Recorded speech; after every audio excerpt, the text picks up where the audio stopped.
Muy buenas, bienvenidos a mi canal, soy Alejandro Martínez, vuestro entrenador clínico de confianza y estamos aquí una semana más en YouTube para hablar sobre ejercicio físico y patologías. Hoy vamos a seguir con nuestra guía de ejercicio físico, esa guía en donde os enseño qué es el ejercicio físico y cómo podemos usarlo para mejorar nuestra salud y nuestras patologías.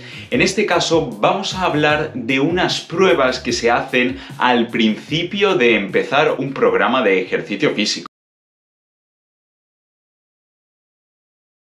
Una prueba de esfuerzo o stress test es una prueba que combina el ejercicio físico o la ingesta de algún fármaco con el seguimiento de variables fisiológicas como por ejemplo la frecuencia cardíaca con el fin de conocer nuestro estado de salud físico o rendimiento deportivo. Lo interesante de las pruebas de esfuerzo es que tienen una gran cantidad de posibilidades, ya que existen muchos tipos de pruebas diferentes que se pueden aplicar a muchas personas diferentes con objetivos también bastante distintos. Además, la cantidad de profesionales de la salud que rodea las pruebas de esfuerzo también es bastante interesante y por supuesto en algunos casos, especialmente los casos en donde tratamos a personas sanas, los graduados en ciencias de la actividad física y el deporte pueden estar presentes en este tipo de pruebas.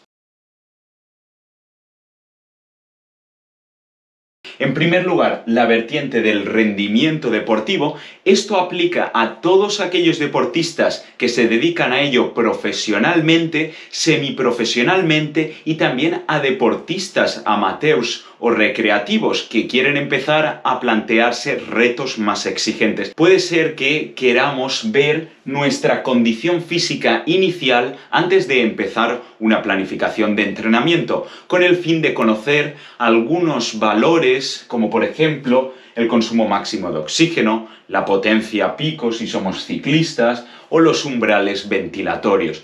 Todos estos conceptos que ahora pueden sonaros. En segundo lugar, también puede ser que se busque descartar una enfermedad cardiovascular. Esto es muy importante ya que los deportistas generalmente tienden a buscar límites físicos y esto podría suponer un problema si no conocemos nuestra salud cardiovascular. En tercer lugar, hacer un seguimiento de la evolución de una enfermedad cardiovascular, porque los deportistas también pueden tener enfermedades cardiovasculares. Hablamos, por ejemplo, de enfermedades como la angina de pecho, un infarto agudo de miocardio, una valvulopatía, insuficiencia cardíaca o enfermedad isquémica cardíaca. Y en cuarto y último lugar, ver que nuestro programa de ejercicio físico realmente está funcionando y se están dando las adaptaciones que queremos. Por otra parte, si nos interesa más la vertiente de la salud o existen patologías crónicas, muy interesante las pruebas de esfuerzo para, obviamente, conocer la condición física inicial antes de empezar un programa de ejercicio y durante ese programa de ejercicio, pero también las pruebas de esfuerzo se pueden utilizar en contextos de rehabilitación cardiovascular como criterio de inicio de este programa y también para el seguimiento o la monitorización de la evolución de la salud de una persona con una enfermedad cardiovascular. Y en tercer y último lugar, por ejemplo, se pueden usar este tipo de pruebas para determinar la gravedad o el pronóstico de una enfermedad cardiovascular para valorar si una persona sería apta para una reinserción a su trabajo. Va a depender de muchos factores, entre ellos qué tipo de persona ha acudido a la clínica para hacerse este tipo de prueba. Generalmente, si una persona es deportista y se dedica al rendimiento deportivo, más o menos según su modalidad vamos a hacer una prueba u otra. Por ejemplo, si claramente nos llega un atleta, es decir, una persona que practica atletismo y quiere hacerse una prueba, vamos a usar el tapiz rodante o la cinta para correr. Generalmente las personas en este segundo grupo optan por aparatos como el tapiz rodante o el cicloergómetro. En este caso también podemos encontrar algunas pruebas de esfuerzo bastante más diferentes a lo que hemos comentado aquí. Por ejemplo, hay pruebas de esfuerzo que consisten en subir y bajar un escalón o simplemente andar a lo largo de cierta distancia o durante cierto tiempo. Estas son las conocidas como pruebas de campo y que se hacen fuera del laboratorio. Generalmente este tipo de pruebas no son tan fiables como las pruebas que podríamos encontrar en el laboratorio, ya que es muy importante que se alcance una buena intensidad en este tipo de test. Y algunas pruebas, como por ejemplo el test de la marcha de 6 minutos, no es suficiente como para causar un esfuerzo altamente exigente. Se pueden considerar otros aspectos como por ejemplo la intensidad, es decir, ¿se va a hacer la prueba de esfuerzo con una intensidad máxima o con una intensidad por debajo de lo máximo? Es muy importante que las pruebas de esfuerzo se aproximen lo máximo posible a nuestros límites de capacidad cardiorrespiratoria. De lo contrario, los resultados no serían tan exactos. Sin embargo, en algunos casos, como por ejemplo en personas con patologías, que suelen ser personas que no suelen hacer ejercicio físico o personas sedentarias,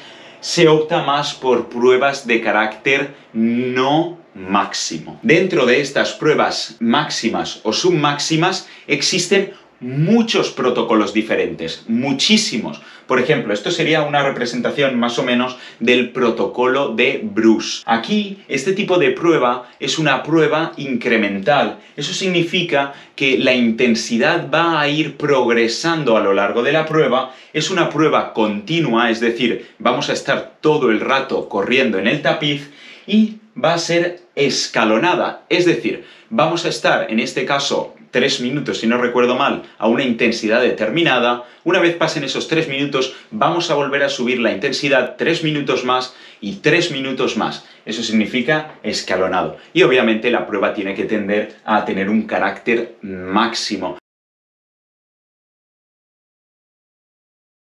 En primer lugar, vais a tener que concertar una cita con antelación con el centro en donde os vais a hacer este tipo de prueba. ¿Y dónde podemos hacernos pruebas de esfuerzo?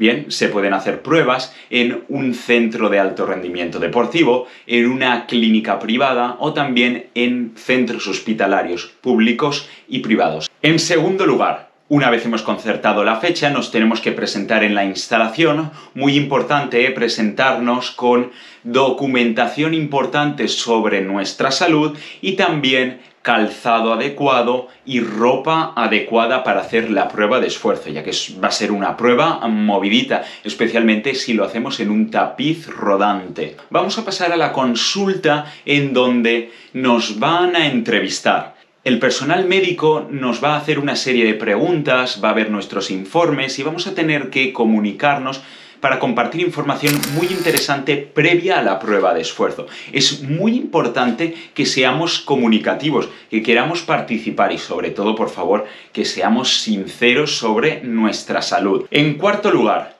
mientras vosotros estáis en una sala diáfana con una temperatura muy agradable y rodeada de profesionales que saben muchísimo, el médico y el equipo os van a empezar a informar sobre las pruebas de esfuerzo. Os van a explicar en qué consiste la prueba que vais a hacer. Os van a explicar el protocolo.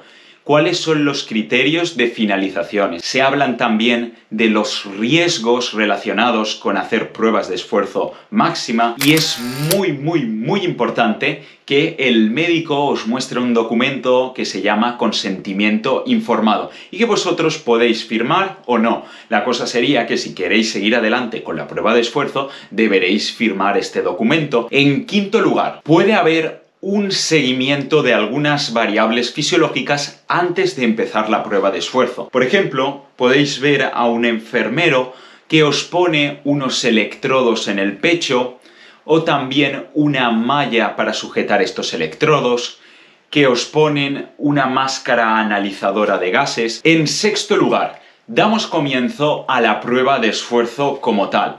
La prueba de esfuerzo va a empezar con el protocolo que se ha acordado por ambas partes, empezando con un calentamiento a una intensidad más suave, una parte principal que es la parte que vamos a llevar al máximo o cerca del máximo y una vuelta a la calma para ayudar a calmarnos y volver a ese estado de equilibrio inicial. Y obviamente se hace un seguimiento de las variables, como por ejemplo ejemplo, la frecuencia cardíaca a través del electro, el análisis de gases con la espirometría o también el seguimiento de la presión arterial. La enfermera y el equipo médico os puede animar y motivar durante la prueba y obviamente os van a estar preguntando constantemente si sois capaces de seguir. Si decís que sí, seguiremos aumentando la intensidad y si decís que no sois capaces, la prueba finalizaría. En séptimo lugar, finalizamos la prueba con un periodo de reposo en donde se pueden seguir monitorizando algunas variables como la frecuencia cardíaca a través del electro, la presión arterial.